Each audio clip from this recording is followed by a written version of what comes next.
कहाँ है तेरा साइलेंस? साइलेंस नहीं बोला सर, लाइसेंस। साइलेंस होकर लाइसेंस दिखा। सुंदर एसआई से नाटक नहीं।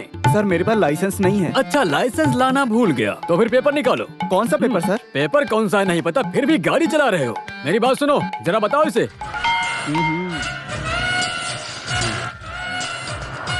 अरे यहाँ रख, हाथ में नहीं लेता हूँ मैं। आइंदा लाइसेंस के बगैर मत घूमना, समझे? चल निकल। सर मेरे पास तो लाइसेंस नहीं था। पीछे एक बंदा बिना बाइक के आ रहा है। क्या बिना बाइक के गाड़ी चला रहा है वो? आज उसकी पतलून फाड़ दूंगा मैं। सुंदर एसआई से नाटक नहीं। चल तू गाड़ी लेकर निकल। ये क्या बवासीर है? स्कूटर।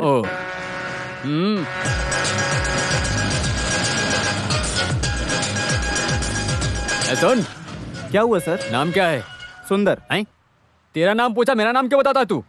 आज तक सुंदर एसआई के मुंह पे देख के किसी ने मेरा नाम नहीं लिया है। मेरा भी नाम सुंदर है सर। अच्छा, बुक और पेपर दिखा। डिक्शनरी चलेगा सर?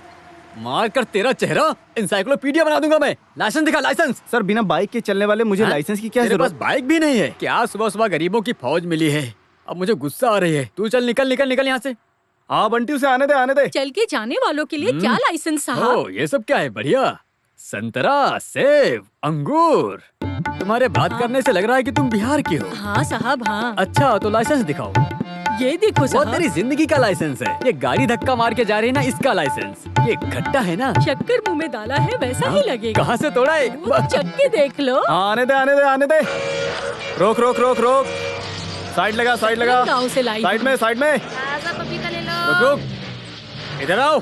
चल उधर उधर, जल्दी कर।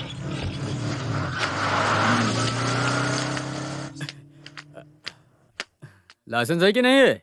है ना सर। तो उतर के आने में इतनी तकलीफ क्यों हुई? सारे पेपर है ना? सब बराबर है सर।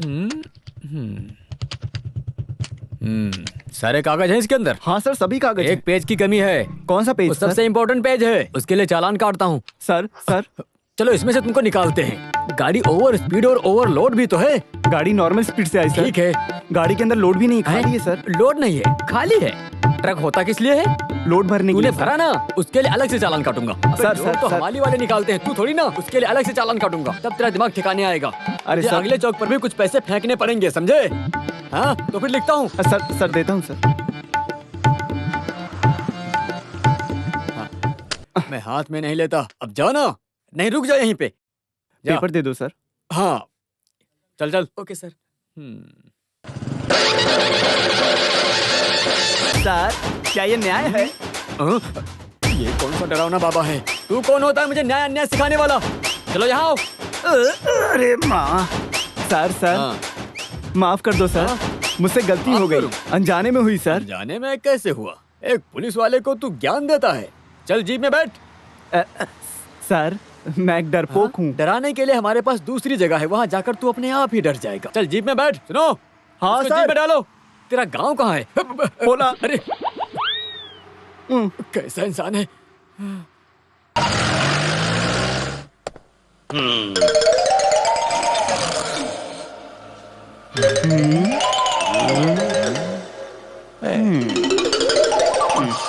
तू क्या बोल रहा था रास्ते पर? बोल।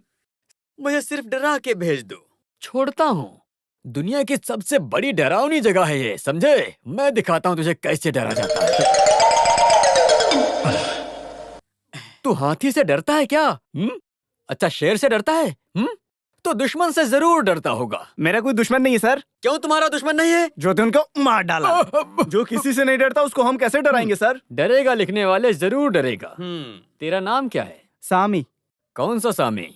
थांडा सामी। क्या बे चिढ़ा रहा मुझे?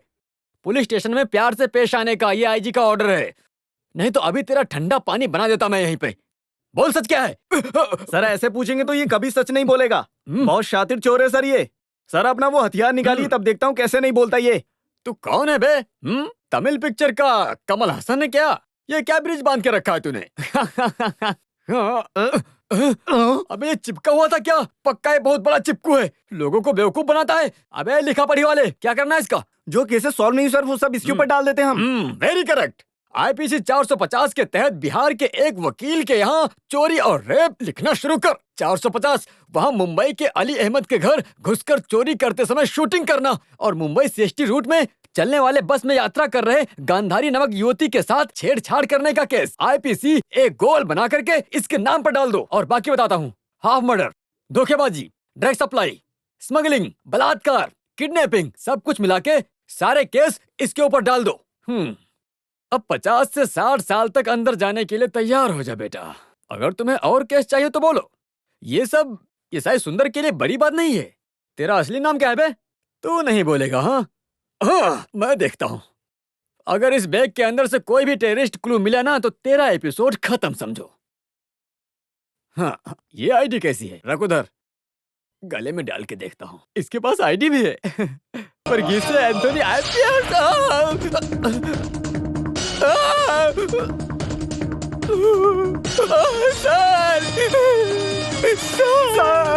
मुझे चलो चलो अब उठ जाओ।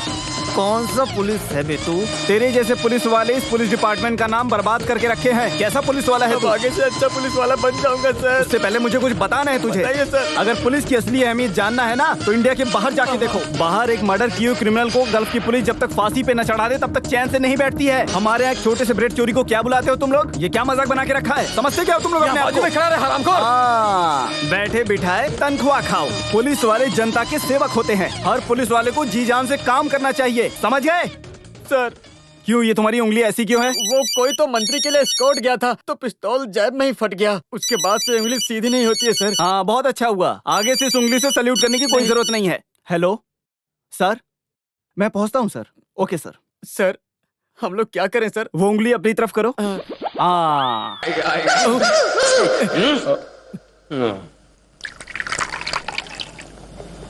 इस केस को तुम ही इन्वेस्टिगेट करोगे, ऐसा मुख्यमंत्री ने कहा। अरे सर। सुनो, मुझे मालूम नहीं इसलिए पूछ रहा हूँ। तेरी हरकतों को देख के मुझे समझ में नहीं आता कि तू इतना फेमस कैसे हो गया है। बता जरा। वो क्यों सर? मेरी बात सुनो, अब तो अपोजिशन वाले भी हर केस को सॉल्व करने के लिए तेरी ही मांग कर रहे हैं। उसमें भी कुछ पार्टी के लोग तुम्हारे खिलाफ हैं। लेकिन वर्गीस एंथनी आईपीएस के बदले में उनके पास और कोई भी दूसरा नाम नहीं है। मुख्यमंत्री ने फिर कुछ ज्यादा सोचा नहीं, केस तुझे हैंडओवर कर दिया। तो फिर इस केस में मुझे पूरा फ्रीडम चाहिए। कुछ राष्ट्रीय इन्फ्लुएंस और भेदभाव नहीं होगा, ऐसा फ्रीडम। ऑफ कोर्स मैं जानता हूं तू बिरान साहिब की बात कर रहा है ना? वो लकड़ी के कारखाने में जिस गुंडे के बेटे को तूने मारा था वो शिकायत लेकर तेरे ही पास आया है। जो भी हो, तूने किया तो थोड़ा ज्यादा ही। उसने होम डिपार्टमेंट में काफी प्रेशर डाला है। आखिर में तुझे क्राइम ब्रांच में ट्रांसफर दिलाने के बाद ही वो शांत हुआ। जैसा भी हो, इस केस में तुझे पूरा फ्रीडम मिलेगा, समझा तू? लेकिन तू मारा मारी थोड़ा कम करना। जिससे चाहे उससे पूछताछ करो तुम। No pressure, no tension. और हाँ, एक बात और, मैंने तेरे लिए एक टीम बना के रखी है जिससे तुझे केस सॉल्व करने में काफी मदद मुझे जरूरत नहीं सर। अभी हाल ही में अय्यर सर ने एक इन्वेस्टिगेशन के बाद रिजाइन किया है। किसी को अच्छा नहीं लगेगा सर। तो फिर तू अकेले कैसे? एक रिक्वेस्ट है सर। हाँ सर, आप मुझे वो नॉर्थ स्टेशन के एसआई सुंदर दे दीजिए। अच्छा, एसआई सुंदर को बेस्ट सिलेक्शन। पता है उसके ऊपर 15 से ऊपर रिश्वत का कंप्लेन केस है। उसका ट्रांसफर यहां से कहां करूं इस सोच में था मैं कब से। लेकिन काफी अच्छा इंसान है, रिश्वत हाथ से नहीं लेता वो। जो भी हो, उसको पनिशमेंट देने का ये सबसे अच्छा तरीका है कि तेरे साथ कर दूं। होगे कहीं ना कहीं के बड़े आईजी, लेकिन ऐसी हरामी भूल के भी मेरे साथ मत करना। ये सब मैं नहीं देखने वाला। नेता सुरेश और जस्टिस मेनन की मौत के केस के इन्वेस्टिगेशन में कुछ फर्क नहीं पड़ रहा है, इसीलिए क्राइम ब्रांच के किसी पागल को केस सौंपा है बोल के मेरे जूनियर मेरे पे ही पागलों की तरह हंस रहे थे। मेरी आंखें शर्म से झुक गई थी। अलग अलग रूप में, भाव में, जिस तरीके से केस सुलझाने वाले को आप महान समझ रहे हैं ना, असल में बिल्कुल महान नहीं है वो। ऐसे ही झूठी बातें फैलाने वाले रावण को अपने दामाद की जगह बिठाएंगे ना तो मुझ जैसे ईमानदार पुलिस वाले को तेरे जैसे कमीने दबाते रहेंगे, समझा ना? ठीक, चुप कर। वो बंद कराने और पनिशमेंट ट्रांसफर कराने का सोच रहे हैं ना? आपकी प्यारी बेटी है ना, वो खानदान में आके बैठेगी ना बिना पति के, तो देखना। प्रकाश, जबान संभाल के बात करो तुम। और हाँ, ये आईजी होने के घमंड से मुझसे बात किया ना, देख लेना। Stop it. ये हमारे घर की बात है। सॉरी सर, ससुर दामाद सब घर पे होंगे। ये एक ऑफिशियल मीटिंग है। ये सब कहने वाला तू कौन है? तुमने बोला ना, रूप और बेस बदल कर केस सुलझाने वाले जिस महान इंसान की तुमने बात की ना, वो रामनंद मैं ही हूँ, वर्गीस एंथनी आईपीएस। वर्गीस प्लीज। नहीं, रहने दो सर, आपके दामाद को मैं ठीक करता हूँ। राज्य भरण वाले मंत्रिसभा के एक मेंबर होने के नाते देश का पानी और बिजली प्राइवेट कंपनी को बेचकर वो पैसा सबकी नजर से बचाकर खुद के जेब में रखकर लोगों के सामने बिना चप्पल के घूमने वाले महान इंसान, तुम अपनी बाप की ताकत का इस्तेमाल करके जो खेल खेल रहे हो ना, वो खेल बंद कर, नहीं तो करप्शन के केस में खुद बेटा अपने बाप के हाथों में हथकड़ी लगाएगा, समझ गया? और हाँ, शादी करने के बाद लड़की को वापस घर छोड़ दूंगा। कान खोल के सुन ले, ये धमकी किसी और को देना। तेरे जैसे ये पोस्ट पे बैठी हुई इंसान के लिए ये सही नहीं है। तेरे नाक के नीचे जो मूंछ है ना, ये मूंछ एक मर्द होने का सबूत है। अब मर्द बनकर जीना सीख ले तू। उम्र और पोजीशन का लिहाज रखना सीख ले तू, और एक पुलिस वाले की मर्यादा कायम रखना सीख। और ये जो आया है उसको वापस भेज दूंगा, ऐसा तो बिल्कुल भी मत सोचना, क्योंकि ये रावण यहाँ पैदा हुआ है, कोई लंका से नहीं भेजा गया है। मैं इसी मिट्टी में पला बड़ा हूँ, पंगा मत लेना। Sorry sir.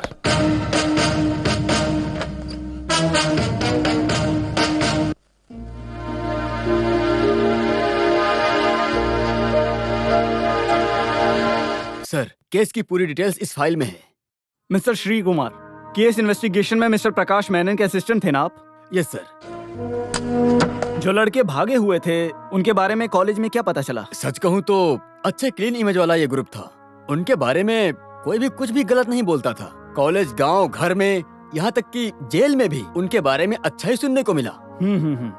केस के सिलसिले में कहीं बाहर ले जाते समय कभी भी हथकड़ी भी नहीं पहनाई है, क्योंकि किसी का कत्ल करने या पुलिस की नजरों से बचने के लिए उन त्रिमूर्तियों को नहीं होगा, यही एक भरोसा था। त्रिमूर्ति?